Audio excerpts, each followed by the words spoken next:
One thing I really love about this article is that you also talk about inquiry and ways of knowing in psychology.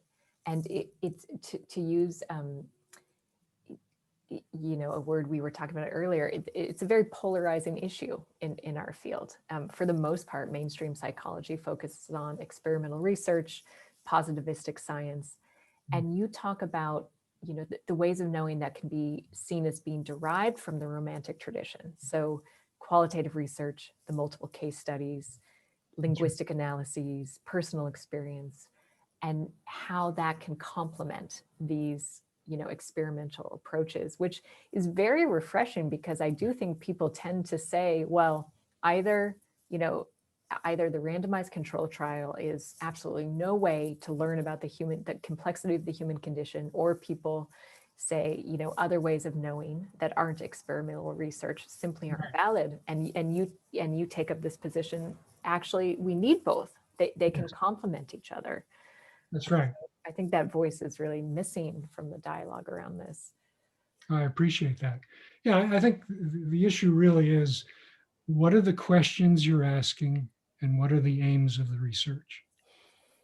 So if you're asking questions about areas of living or psychology that can be quantified into units of some kind, and there certainly are areas that can be quantified, uh, and they tend to be more overt and measurable areas. They tend to be more behavioral or intellectual or intellectualizable, if you will, or cognitive. Um, uh, then a more quantitative experimental approach makes sense. A more natural scientific approach makes sense. And of course, our field is imbued with natural science as its basis. And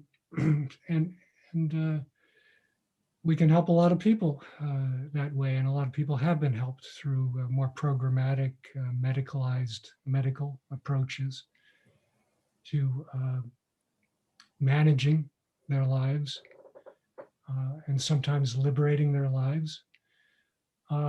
But there's a vast range of people who are not really reached, I think, by that approach. And people who are met by that approach, whose therapeutic benefits do not last. Because again, they tend to be more on the external side. Something is introduced to them, whether it's a medicine or it's a certain schematic, they're thinking more rationally, let's say, you're restructuring things, you're reconditioning. Something is moving the person to something else in many ways. Whereas the more depth-oriented approaches, at their best, afford people the chance to really find that sense of agency within.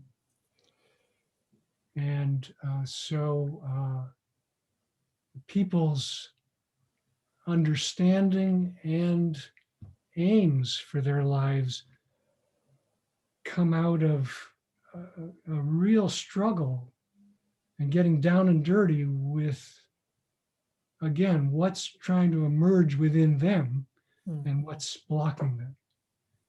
And after that real tussle over an intensive period of time, I think many people come out with a more substantive, enduring benefit that